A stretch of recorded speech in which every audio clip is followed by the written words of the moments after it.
Good morning, good afternoon, good evening to all our nurses right here watching us today sa ating pong FB Live event here in Town Kids. I am Rachel Ohastro. I'm the marketing specialist of Town Kids, and we are back again for another interview with our guest nurse for today, Miss Mary Trinity Diokno. Hello ma'am. Good morning po, Miss Trinity. Hello. Hi, Ayan. good morning. Opo. Ayan, ma'am, we are very excited kaya hindi ko na patatagalin pa. Can you please state us your name and yung story mo, ma'am. Paano ka nagsimula kay Town Kids? Okay. So I'm Mary Trinity Jokno. Uh, I'm uh, I'm with I used to work for the Medical City Clinic way back in 2019, and that was the time na COVID. So um we I looked for yung mas fulfilling na job sana. Kasi parang ang hirap na nung time na yun sa COVID eh.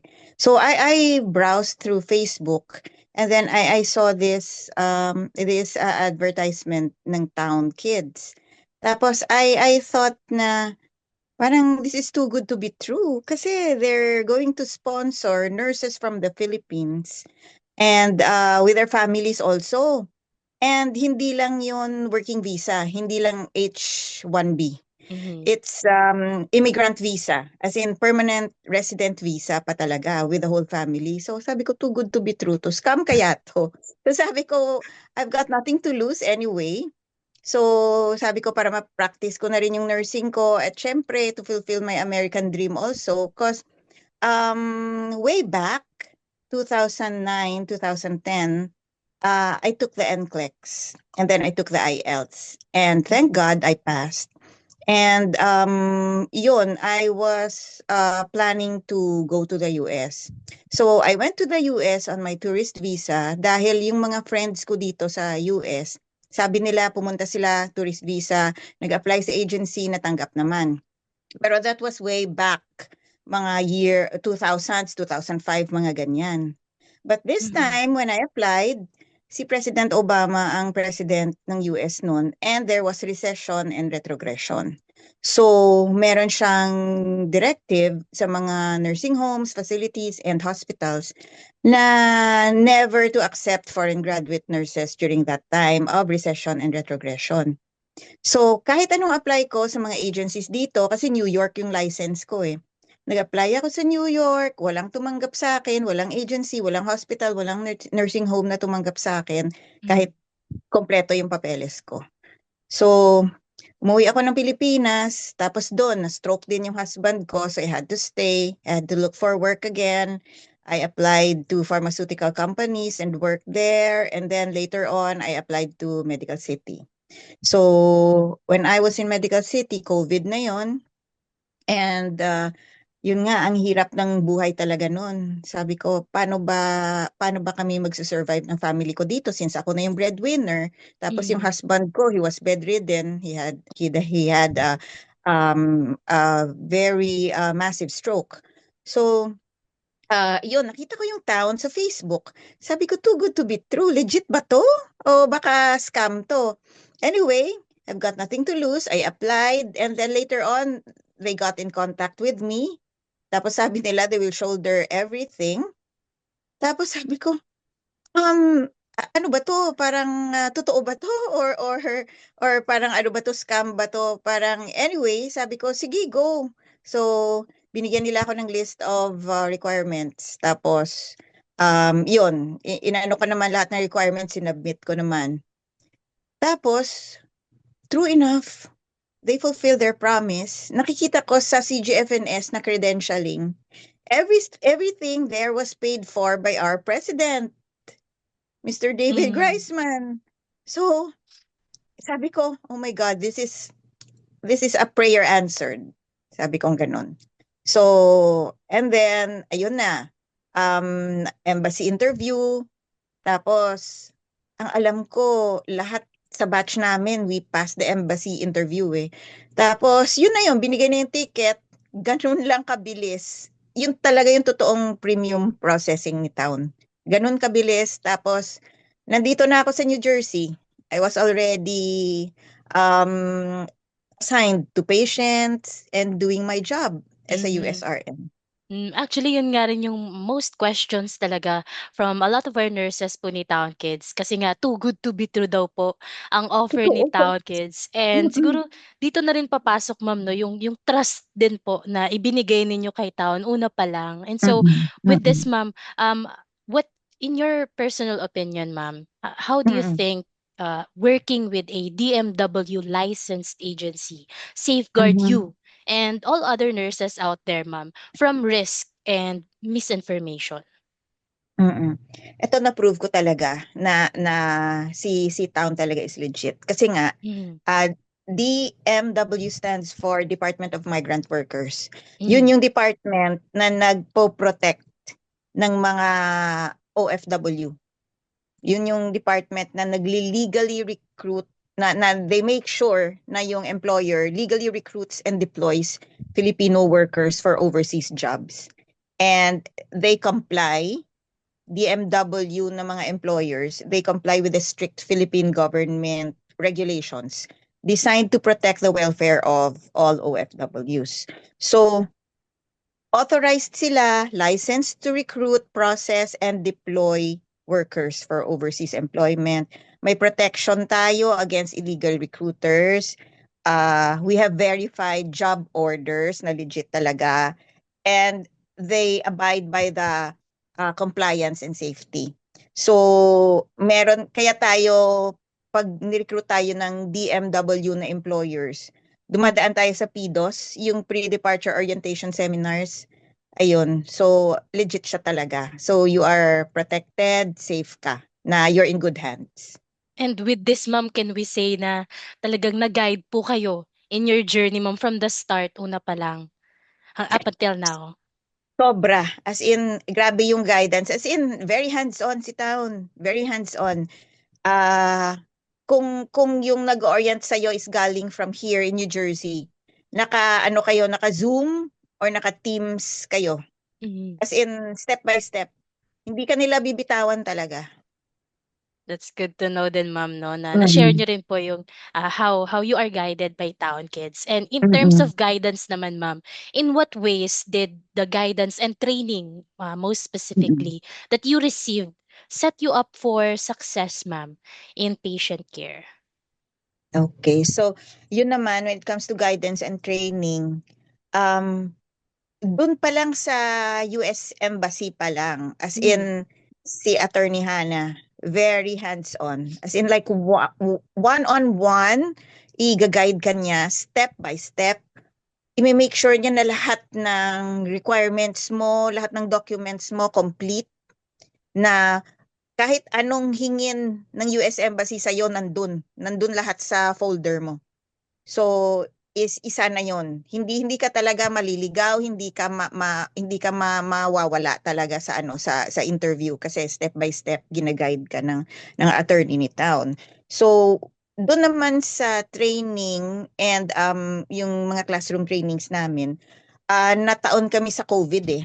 Yun yung mga mm, time ni Alpha, Delta, tsaka Omicron. So, it's not safe to conduct classroom training na physical. So, we had online classroom training with Town Kids. Ang tagal nun. Parang mahigit kaming isang buwan eh. Tapos, on weekdays kami with Maminel. Oral and written exams every week. As in, tatanungin ka niya random.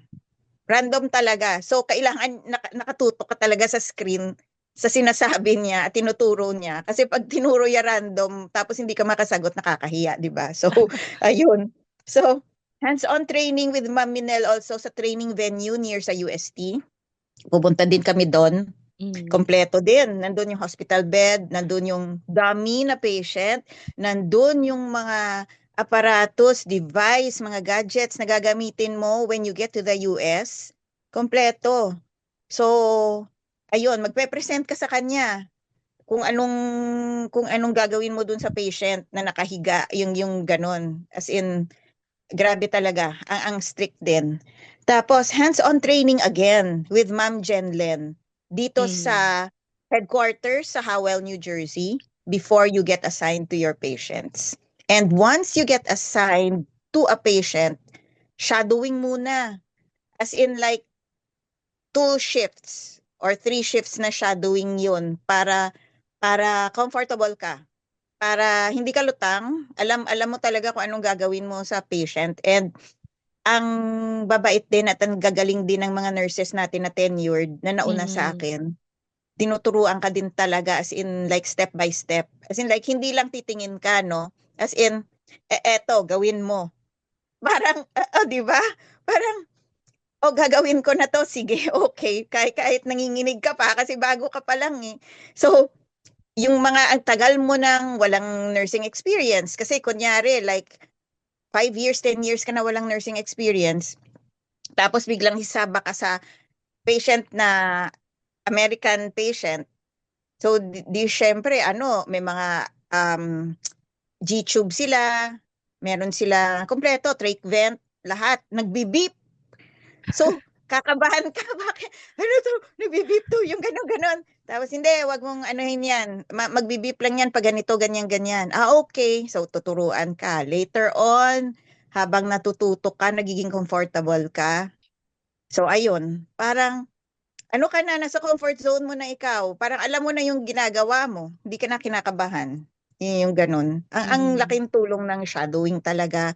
Tsaka lalo na yung kay Ma'am Jenlen na classroom training namin. Kompleto sa ano talaga. Kompleto sa device, gadgets, yung mga lahat ng nandun sa room ng patient na gagamitin mo later on.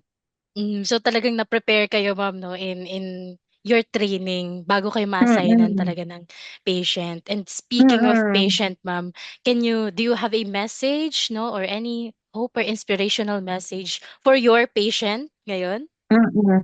Actually, yung sobrang happy kami, yung kaming tatlong nurses before na na-assign dun sa isang Jewish patient namin. Kasi napag-graduate siya namin. She's a normal kid now. So, Naku two po. years kami sa Mhm. kanya. Tapos, now she's living a normal life.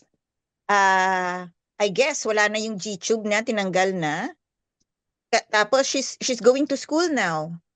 So, yun lang, yung masasabi ko dun sa patient ko is like, good luck, God bless you, and I'm so happy that you're living a normal life now. Nag-graduate ka na kay town. Ayun, so yung current patient ko naman ngayon, he's bedridden, he's Mm. quadriplegic, he's passive ROM, passive movements. He really can't move on his own. Wala siyang voluntary na movements. So, Mm. spastic siya, lahat ganun. So, ikaw talaga ang mag-aalaga sa kanya, ikaw magtu-turn sa kanya, ikaw mag-feed sa kanya through G-tube, yung ganun. Pero my wish for my current patient is, I hope everything stays stable. Fighter siya eh. As in, fighter tong patient na to. Ang tagal na niyang bedridden, pero Mm. ano siya talaga, nagta-thrive siya talaga. And I hope there will be no other complications with him. And I hope Mm. we'll be together for a long time. Ayun. Nakakagaan sa pakiramdam ma'am 'no, na talagang yung isang pasyente na napagaling mo 'no, technically or Oo. parang somehow natulungan natin 'no, Mm-mm. having a good health, at napag-graduate Yes. sa Town Kids. Oo. Kasi Magandang pakiramdam siya.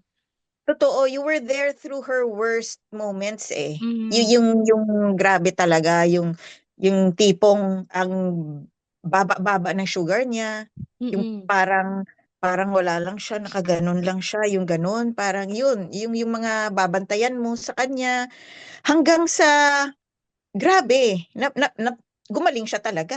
As in, Mm. hindi siya nag-worsen, wala siyang complications, gumaling siya talaga. She grew up to be a normal kid. It's very fulfilling ma'am. Mm. For sure po on your end. And in terms naman po of Mm. your current patient ngayon, ma'am, I know na Mm. with your good help, no, talaga. And a few of our nurses po in Yeah, Town Kids, oo. matutulungan po Mm, pa po natin siya. And many patients pa po in mm, the US. With this, mm, ma'am, in terms of communication naman po with the management, if you have any mhm, challenges or concerns, ma'am, what stood out mhm, to you about the way Town Kids communicates with and supports you and all our nurses po? mm. In my opinion, Town Kids is very, very supportive and very hands-on na Mm. employer. So, given that it's still a young company in the home health industry, kasi marami dito yung mga veterano na home health companies eh. Pero bakit yung mga patients from those veteran home health companies, why do they shift to town? They transfer Mm. their children with special needs to town kids. Bakit kaya? So, later on, nadidiscover kasi ng mga patients na grabe magbigay ng care ang mga nurses ni town.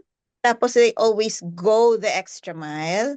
Like for example, magbibigay ako example, yung feeding. Kasi yung feeding, infusion feeding, may time yun eh. Hindi mo pwedeng madaliin yun eh. So, pag end of shift mo na, like for example, end of shift mo is 4 p.m.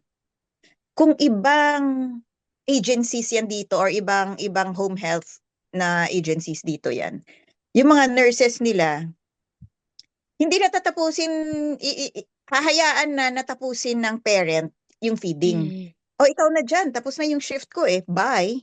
Ganun yung ibang ano dito, ibang agencies, yung mga nurses nila.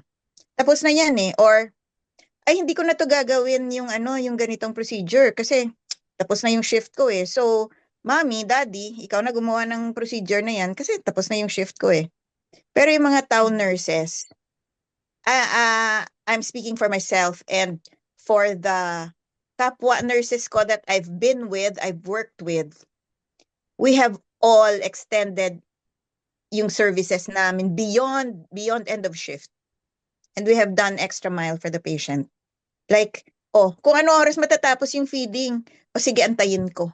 Hanggang matapos yung feeding. Pagkatapos ng feeding, huhugasan ko pa yung feeding bag na yan. Hugasan ko pa lahat, mag-aftercare pa ako. Mm. Yung ganon, that's why the parents appreciate town kids na nurses. Kasi we always go the extra mile. Or iba din talaga ang Filipino nurses siguro. Yung ganon.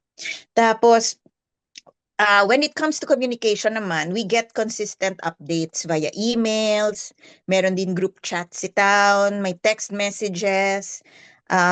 They reach out every time sa mga nurses. They reach out. They hold activities all the time for their nurses and the families of the nurses. They give recognitions, they give rewards, they give points, commendations, bonuses, company freebies. Ang cute. Um, like yung love ko talaga yung fall and winter jackets. They really take care of their nurses. Like hindi pa nagsi-start ang fall, dumating na ang winter jacket. Yung mga winter blankets, winter jackets na makakapal at may hoodies. Yung bang ano talaga, yung uh, they also go the extra mile for their nurses. Yung ganon. And not to mention yung pagdating mo dito, yung ibang agencies kasi wala silang bahay na matitirhan yung mga nurses nila. Eto, dalawang staff house. Pagdating namin, as in dalawang staff house. Tapos, sobrang helpful sila sa pag-acquire ng car. Kasi as a home Mm. health nurse, you really need a car. Magastos mag Uber dito or mag-Lyft. So na mga service. So you really need a car, you should know how to drive. Pero since yun yung medyo mahirap dahil ah credit score ang basihan dito. So pagdating Mm. namin wala kaming credit history. Pero hindi namin naging problema yan dahil tinulungan kami ni Town talaga na maka-acquire ng car at habang hindi pa nade-deliver yung car namin, one to sawa ang gamit mo ng kotse ng Hertz. Yung car rental, na si Town din ang sumasagot ng bayad, hindi ikaw. So, one to sawa. Kunyari yung iba, swerte. Pagdating nila, 1 month after, dumating na yung car nila na in order. Okay. Di tapos na yung Hertz nila na service. Tulad ko, 6 months bago dumating yung kotse ko na in order. Kasi nga COVID noon. So, ang hirap ng parts na Mm. ma-assemble. So, dumating 6 months after. 6 months din ako libre kay Hertz ng car rental. Saan ka nakakita ng ganun? Di ba? So, yun. So, like I said, our management is very supportive from the president, CEO, nursing directors, office staff, nurse and case managers, after hours, schedulers, lahat. Philippine staff, US staff, lahat very supportive. Yung ganon. So, yun lang. I really appreciate them greatly. Grabe ang support. At saka Mm. communication. Mm. Thank you so much, ma'am, no, na Mm. naisagot niyo po yan at least, ma'am. Kasi on our end, ma'am, kapag kami po yung mag explain yan sa mga nurses, hindi sila maniniwala, di ba, ma'am? Too Yeah. good to be true, yun nga, ma'am, as you Oo. mentioned. Pero now Mm-mm. that you have mentioned it and experiencing it for Mm-mm. yourself, di ba, ma'am, mas na, at I believe, no, yung mga nanonood sa ating nurses ngayon, somehow may Mm-mm. maniniwala na rin po dahil sa Mm-mm. experience din ni Miss Mm. Trini. And with this, ma'am, in what ways has Town Kids made a meaningful impact on your life and your family's future? Grabe, as in like grabe yung impact ni Town. Doon pa lang nung malaman ko na okay kasi ang laki ng problema ko eh. I thought hindi na talaga mafulfill yung American dream ko. Ang laki Mm. ng problema ko yung New York license ko nag-expire 2012. So, wala na, paano pa? Sabi ko.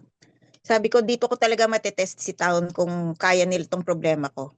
Mm. Nung kinontak na ako, sabi ko, I have a big problem. Sabi ko, I don't know if kaya nyo to, sabi kong ganun. Tapos sabi ko, my New York license has expired ng 2012. Tapos sabi nila, oh, that's no problem. We can deal with that. Really? Tapos, ayun na. So, dun pa lang, grabe na yung impact sa akin. Kasi, parang para sa akin, it was a big problem. Para kay Town, oh, wala yan. Parang, wala sa amin yan. We can do something about it. Tapos, true enough, no? Grabe yung impact as in like, andyan na, yung New Jersey license ko. Tapos, ah, ang bilis. Ang bilis talaga ng lahat. Parang sabi ko, uy, ready na ba ako? Parang, kasi ang bilis nila na process, tapos immigrant visa ka talaga, yung ganyan. Ang dami kong mga friends nagtatanong, Trin, anong ginawa mo? Bakit, like, si Town, pinipicturan ka niya, pag nakuha mo na yung immigrant visa mo, pinipicturan ka nila Mm. kaagad, tapos pinopost nila. Hala, grabe yung chat sa akin ng mga friends ko na, Trin, paano mo nagawa yan? 10 days after we Mm. landed sa airport, ayun na, 10 days after, binigay na yung permanent resident visa ko.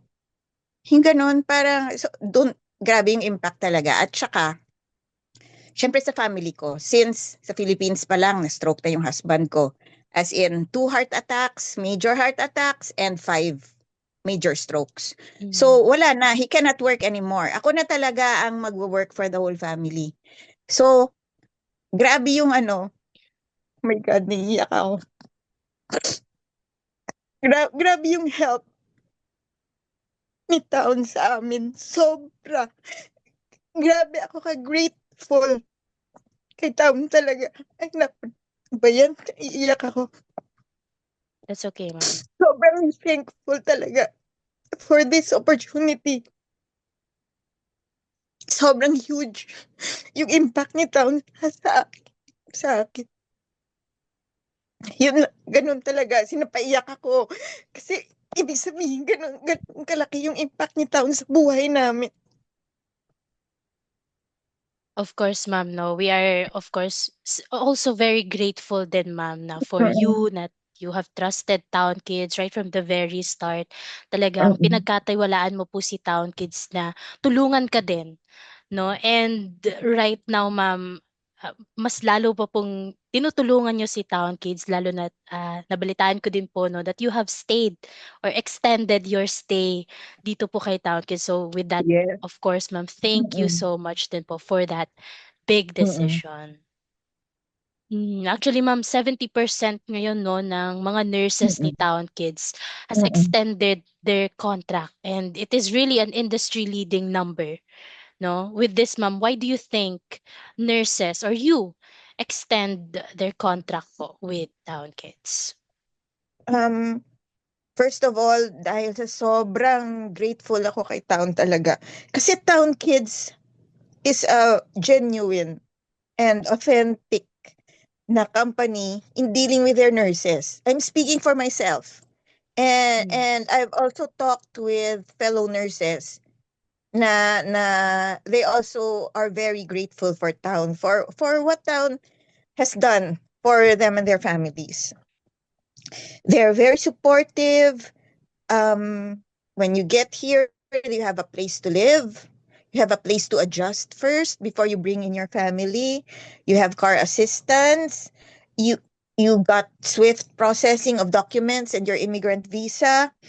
They shoulder practically everything because yun nga napatunayan they're legit. They're not a scam. All of these I am greatly thankful and extremely grateful. Um, Yun, that's why I decided to extend my employment with Town Kids. Kasi, yun na lang eh.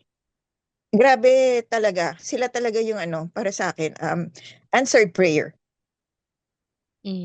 Of course, thank you so Mm-mm. much again, ma'am, no, Mm-mm. for that Mm-mm. decision and for helping more patients pa po out there. Mm-mm. And Mm-mm. I believe, ma'am, with this next question and last question po, no, what Mm-mm. what do you have a message or what will you say to those nurses naman po na in the decision making process pa po right now and who are still deciding if they want to take the NCLEX? So, message ko sa nurses, Filipino nurses, ang, kumbaga, Philippines, we are considered as the factory of nurses because Mm, we are known all over the world to give quality care to our patients, and syempre hindi mawawala doon yung kilala tayo sa TLC talaga. And of course, going the extra mile for our patients. So, nurses, this is the best time to go after your American dream, to pursue your American dream.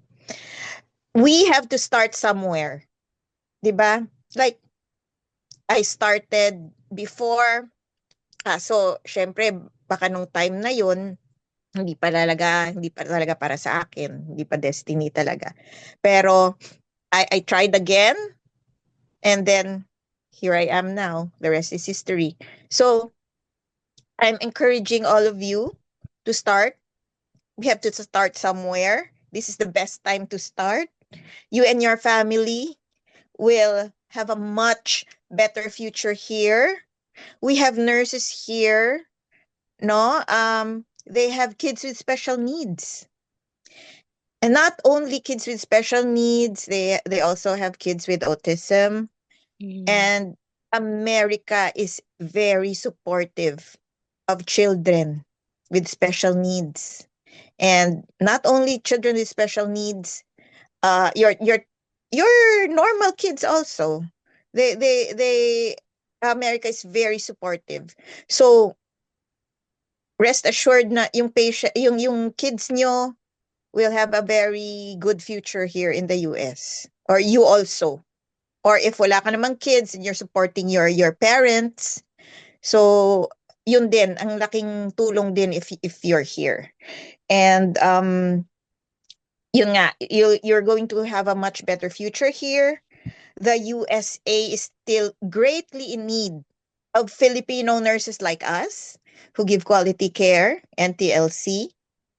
And so go and grab this opportunity to work here.